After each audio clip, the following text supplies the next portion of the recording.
I expected them to do it anyway, but at the same time, when I did it,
genuine gospel ability.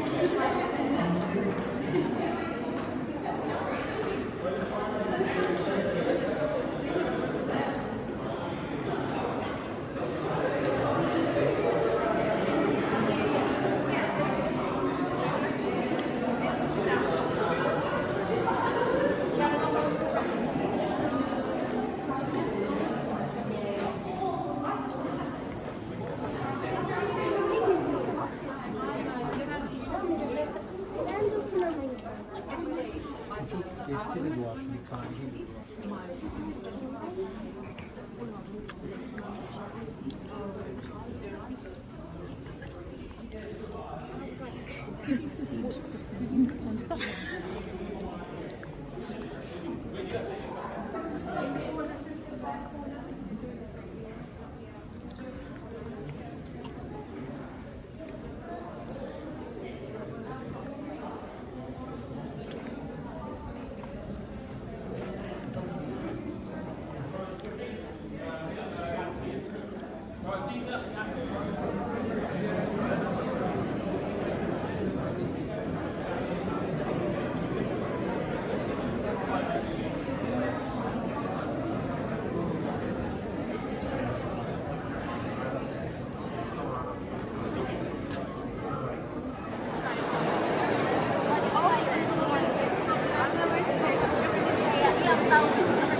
Faro in Indonesia, and she asked me, why didn't you get a ticket?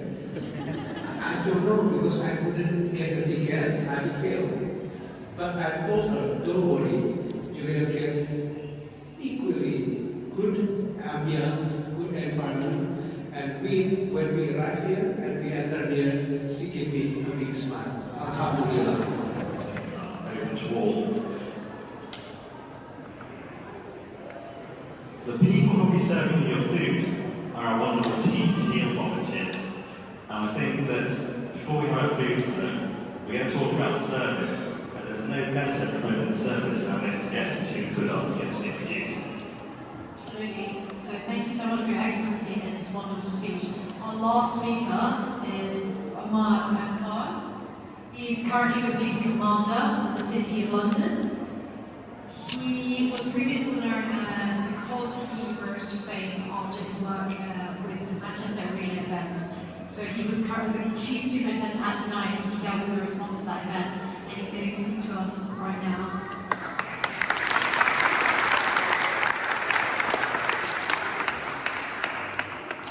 Your Excellency, Usha, the organisers, volunteers, and distinguished guests, as well as Captain America, Batman, Harry Potter, Snow White, and all the other distinguished guests. Welcome to Guildhall. First of all, on behalf of City of London Police and the City of London Corporation, we welcome so many guests from further corners of this world, from East London to Turkey to Indonesia. We're all welcome here in the city. Our officers are on duty outside, but we're hoping that you will have a safe passage back home after the event. This is one of the special events I have in my calendar throughout the year. I am aware that I stand between yourselves and the food, but the volunteers will give me a sign when the food arrives, and I will then curtail my conversation and allow you and all of us to then have the food. Just very briefly, connection. When I first joined policing 13 years ago, 1995, Ramadan was in the winter. I used to work nights. I used to go to bed at 7. I used to wake up at 3:30, but if that was 15 minutes later.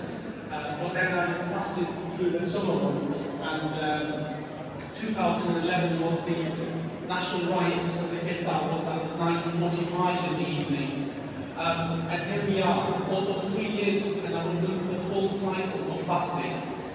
Just want to make a very brief point because the food has now arrived. This week at work, my colleagues we were talking about Lent. This is also a coincidence that when the Islamic month of fasting has coincided with the start of Lent. So people were talking in the office, Rosie's here, that what we were going to give, people were unaware that I was fasting. So I said, some said they were going to give chocolate, some said they were going to give social media, etc., etc. And I said, you know what, I'm going to fast for 30 days. They said, wow, you're going to fast 30 days for Lent? I said, yes, I'm going to do it. So I became the most devout Christian in the office. Or equally, my next door neighbour in Manchester was a rabbi, and for Yom Kippur, the Jewish community would keep the 24-hour fast, the fast of atonement. So fasting is prescribed to all the Abrahamic faiths, and it's something that connects us. That's the connection that we have. And I just want to bring this to the point that we live in a very challenging environment. And yes, we can say that we don't have control over what happens over the Atlantic or what happens in the shores of Europe. But what we do have control over is what we can do ourselves.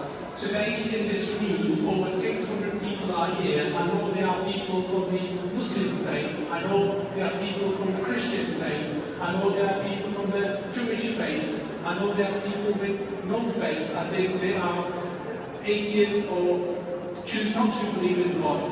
So we are all different. What unites us is that we are respectful of that difference. We have more in common, as the late John Cox said, than that which divides us. So I said, as we eat our food, please reach out to somebody that you have not spoken to before. Reach out to somebody who is different to yourself, to myself.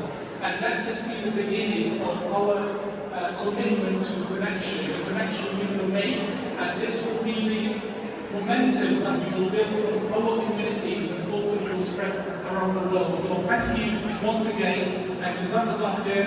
Thank you very much to the organisers, to the volunteers who made me rewarded for your hard work and your patience. And it's been a real honour and privilege to be given the opportunity. Enjoy your meal. Thank you.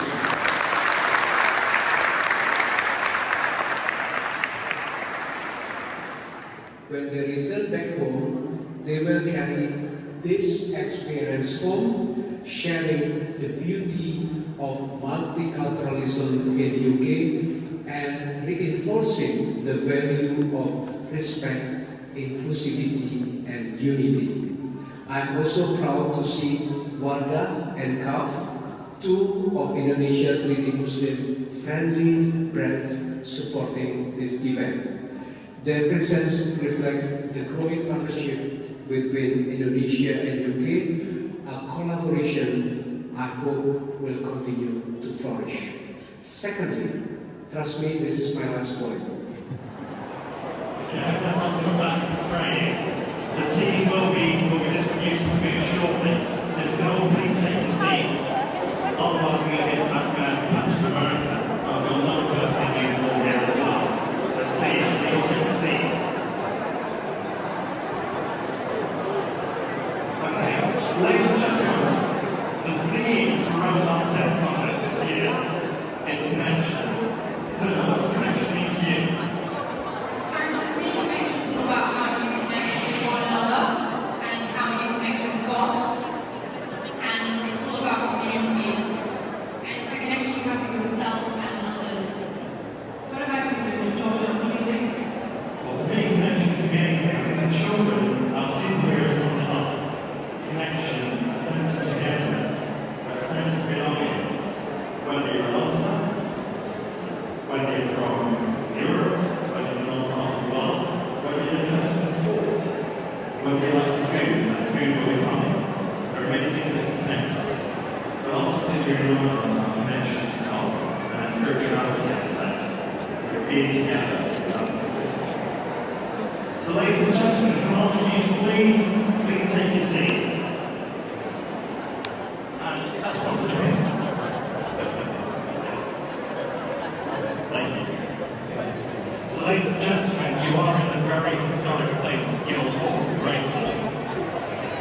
And for those interested in history, the one very, very special fact about the place you're in. There's another lady here right at the front. Can I please have a vegetarian meal there? And there's a gentleman over here that needs a vegetarian meal. So guys in the back, I'm really sorry I can't see you, but if you are vegetarian, please raise your hand right up so that Team Teal. There's a few here at the back. Please keep it up right up so Team Teal can get to you and accommodate you.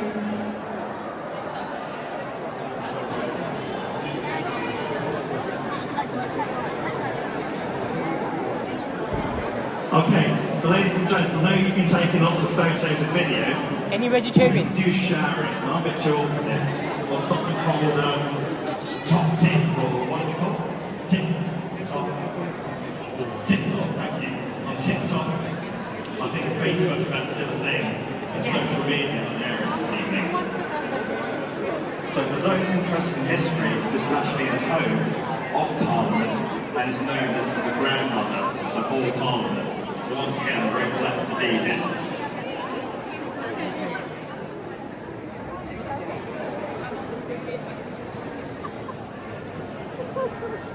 Now this is going to be a test because you're all eating.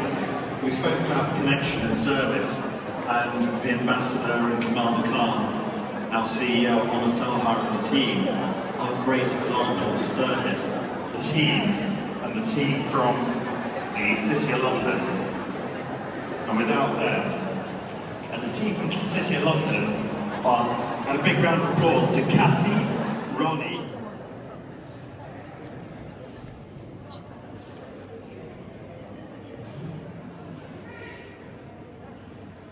Can you turn this down here? Thank you so much. Everyone, a round of applause. Thank you.